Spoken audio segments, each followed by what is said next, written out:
حاضر و ناظر کے جو عقیدہ ہے اس کی صرف دو تعبیرات ہیں جو صحیح تعبیرات ہیں۔ پہلی بات تو یہ رکھ لیں تعبیر سے پہلے کہ مسئلہ حاضر و ناظر کے باب میں اس پر عقیدہ پختہ ہونا چاہیے کہ حضور علیہ الصلوۃ والسلام اپنے جسد حقیقی کے ساتھ، اپنے جسم اقدس کے ساتھ جو جسد حقیقی ہے اس کے ساتھ اپنی قبر انور ہی کے اندر تشریف فرما ہیں، اور قیامت تک دوبارہ بے شک جو ہے حضور علیہ الصلوۃ والسلام کو دوبارہ اٹھنا اس کے وقت تک جسم حقیقی کے ساتھ قبر انور ہی کے اندر رہیں گے اور باہر تشریف نہیں لے جاتے۔ عقیدہ حاضر و ناظر کے باب میں اس بات پر عقیدہ واضح رہنا چاہیے کہ جسم حقیقی حضور علیہ الصلوۃ والسلام کا اپنی قبر انور کے اندر ہے، اور اس جسد پاک کے ساتھ قبر انور کے اندر ہی ہیں، باہر جسم حقیقی آقا صلی اللہ علیہ وسلم کا تشریف اس سے تشریف نہیں لے جاتے۔ تو یہ کہ حضور علیہ الصلوۃ والسلام اپنے جسم حقیقی کے ساتھ باہر ہیں یا کسی ایک جگہ ہیں یا ہر جگہ ہیں، یہ عقیدہ غلط ہے، بلکہ بے ادبی ہے، بے ادبی ہے۔ ایک نمبر دو، یہ عقیدہ رکھنا کہ جسم پاک کے ساتھ ہر جگہ ہے۔ حاضر ناظر ہونے کا معنی یہ ہے کہ جسم پاک کے ساتھ خواہ جسم مثالی ہی ہو، خواہ جسم تمثل ارواح کے ساتھ روح متمثل ہو، اس کے ساتھ ہر جگہ ہے، یہ معنی ہے حاضر ناظر ہونے کا، یہ بھی عقیدہ نہیں ہے، غلط بات ہے، یہ بھی غلط ہے۔ جسم مثالی کے ساتھ کے حوالے سے عقیدہ صرف یہ ہے کہ جب چاہیں جس جگہ چاہیں جسم مثالی کے ساتھ تشریف لے جا سکتے ہیں، روک نہیں ہے۔ اگر چاہیں جس وقت چاہیں جسم مثالی کے ساتھ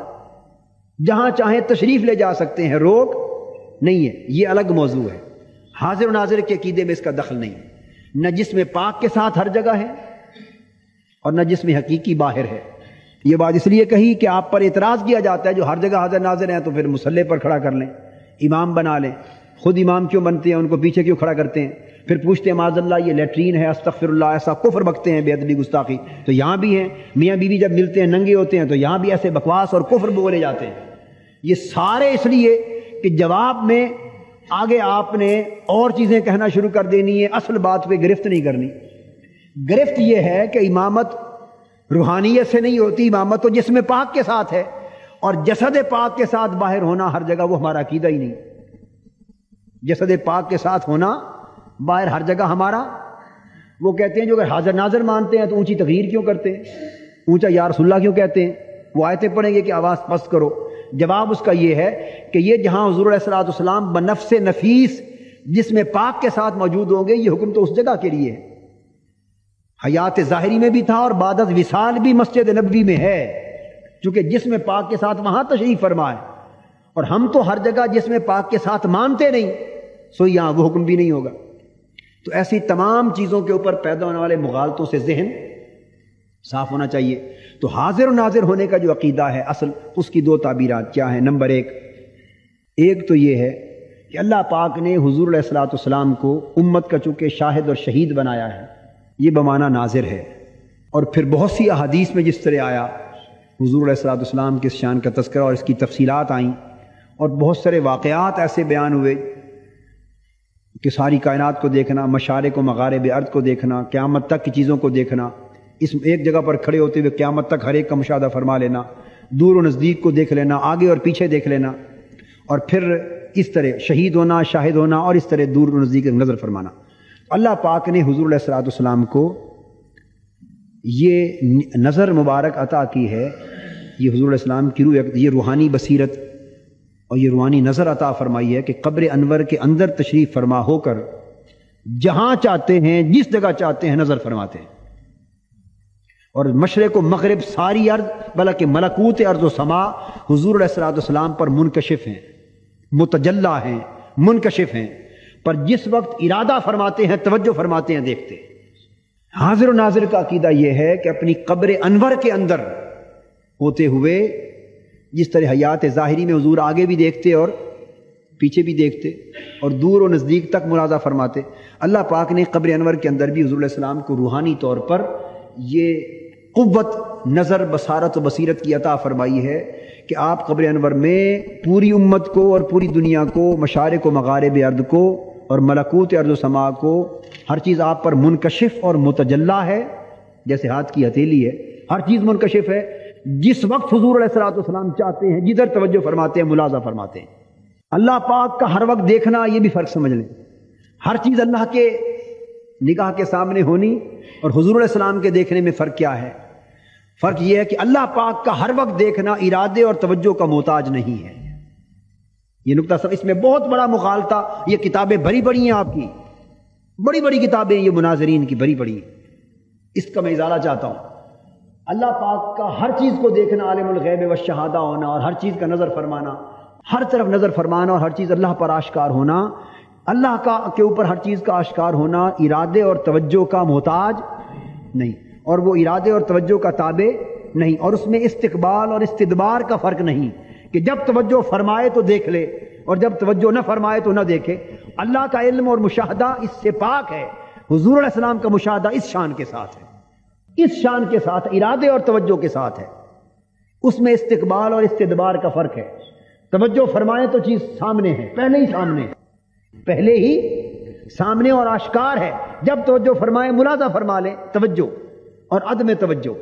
جس طرف توجہ نہ فرمائے، جس طرف توجہ نہ فرمائے وہ ذہول ہے، عدم توجہ ہے۔ تو ناظر میں یہ کہ حضور علیہ السلام کو حقیقتاً اللہ پاک نے یہ نظر عطا فرمائی کہ مشاہدہ فرماتے امت کے اعمال و احوال کا بھی، ملکوت ارض و سما کا بھی، تو جس وقت چاہتے ہیں ملاحظہ فرما لیتے ہیں۔ اور حاضر کا معنی اب کیا ہوا؟ حاضر حکمن ہے، ناظر حقیقتاً ہے اور حاضر حکمن ہے، جس میں پاک وہی ہے، مگر قاعدہ یہ ہے کہ جو شخص جس جگہ پر جہاں جہاں تک ناظر ہوتا ہے وہ اپنے ناظر ہونے کی بنیاد حکمن حاضر تصور ہو۔ مثلا میں یہاں بیٹھا ہوں، حاضر تو میں اس جگہ پر ہوں، اس برآمدے میں، مگر میری نظر میں اس لائٹیں اگر جلی ہوئی ہو، منکشف ہو، تو سامنے گلی اور دیوار دروازے تک میں ناظر ہوں، تو ذہن میں حاضر نہیں ہوں مگر ناظر۔ تو حقیقتاً ناظر وہاں تک ہوں، جسم یہاں حاضر ہے، سو میں جہاں جہاں تک ناظر ہوں حکمن وہاں تک حاضر تصور کیا جاؤں گا، حکمن وہاں تک حاضر میں تصور ہوگا۔ ایک قتل کا واقعہ ہوا تھوڑے فاصلے پر، آپ یہاں کھڑے تھے، قتل جہاں ہوا جس جگہ وہاں موجود جسمانی طور پہ نہیں تھے، مگر اتنے فاصلے پر کھڑے تھے کہ اچھی طرح دیکھ رہے تھے اور قاتل مقتول دونوں کو پہچان رہے تھے۔ عدالت میں آپ گواہی کے لیے گئے تو جج نے آپ سے پوچھا کہ جب قتل ہوا تو آپ موقع پر موجود تھے؟ آپ کہتے ہیں جی میں موقع پر موجود تھا، حالانکہ آپ اس سے کئی گز فاصلے پر دور موجود، جسم آپ کا وہاں تھا، موجود آپ کی نظر تھی، جسم نہ تھا، مگر جہاں جہاں تک آپ دیکھ اور پہچان رہے تھے وہاں وہاں حکمن آپ کو حاضر تصور کیا گیا۔ اس کے برعکس اگر ایک نابینا شخص وہاں کھڑا تھا موقع قتل پر، جائے واردات پر، تو جسمن وہ حاضر تھا مگر چونکہ ناظر نہ تھا اس لیے اسے گواہ نہیں بنایا جائے گا۔ جو خالی حاضر ہو ناظر نہ ہو اسے حاضر بھی تصور نہیں کرتے، اور جو ناظر ہو جسمن حاضر نہ ہو اسے ناظر ہونے کی بنا پر حکمن بھی حاضر مانتے ہیں۔ تو حاضر و ناظر ہونے کا معنی یہ ہے کہ باوجود اس میں کہ جسد پاک حضور علیہ السلام کا قبر انور میں ہے، مگر چونکہ حضور ناظر کائنات ہیں سو حاضر بھی ہیں ساری کائنات میں، اس معنی میں۔ اب آپ اس میں کوئی اشکال رہ گیا؟ یہ ہے ناظر حاضر ناظر کا عقیدہ، ایک تعبیر، اور دوسری تعبیر ناظر کا تو آپ سمجھ ہی گئے نا۔ ناظر کے علاوہ حاضر ہونے کی دوسری تعبیر یہ ہے کہ حضور علیہ الصلوۃ والسلام کی روحانیت مقدسہ اور آپ کی نورانیت، آپ کی روحانیت اور آپ کا فیض یہ ساری کائنات میں جاری و ساری ہے۔ تو حضور علیہ السلام کا ساری دنیا میں حاضر ہونا بحیثیت نورانیت ہے، بحیثیت نورانیت ہے، بحیثیت رحمت ہے، بحیثیت فیضان نبوت ہے، بحیثیت توجہ ہے۔ تو با اعتبار روح کے، روحانیت کے اعتبار سے ہے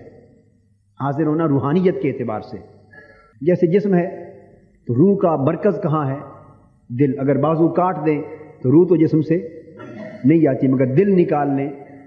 تو روح چلی جائے۔ تو مستقر روح کا دل ہے، مگر جب دل میں ہے سو سارے جسم میں بھی ہے، سارے جسم میں بھی ہے۔ اگر آپ جسم کا ایک عضو کاٹ دیں تو روح کٹ نہیں جاتی، روح کٹ چونکہ ہر جگہ الگ الگ موجود، جسمانی طور پہ نہ تھی، مستقر قلب تھا مگر جریان اس کا، مستقر قلب تھا مگر جریان جاری ہونا پورے دل میں تھا. اس طرح حضور علیہ الصلوۃ والسلام کی حیثیت جس طرح روح کی حیثیت جسم کے لیے ہے، آپ کی حیثیت ساری کائنات کی روح ہے. مستقر آپ کا قبر انور ہے اور جریان ساری کائنات میں ہے. اس لیے حضور علیہ الصلوۃ والسلام مشاہدہ فرمانے کے ناطے سے ناظر ہیں، اور ناظر ہونے کے ناطے یا جریان روحانیت کے ناطے سے حاضر ہے. یہ معنی ہے حاضر و ناظر.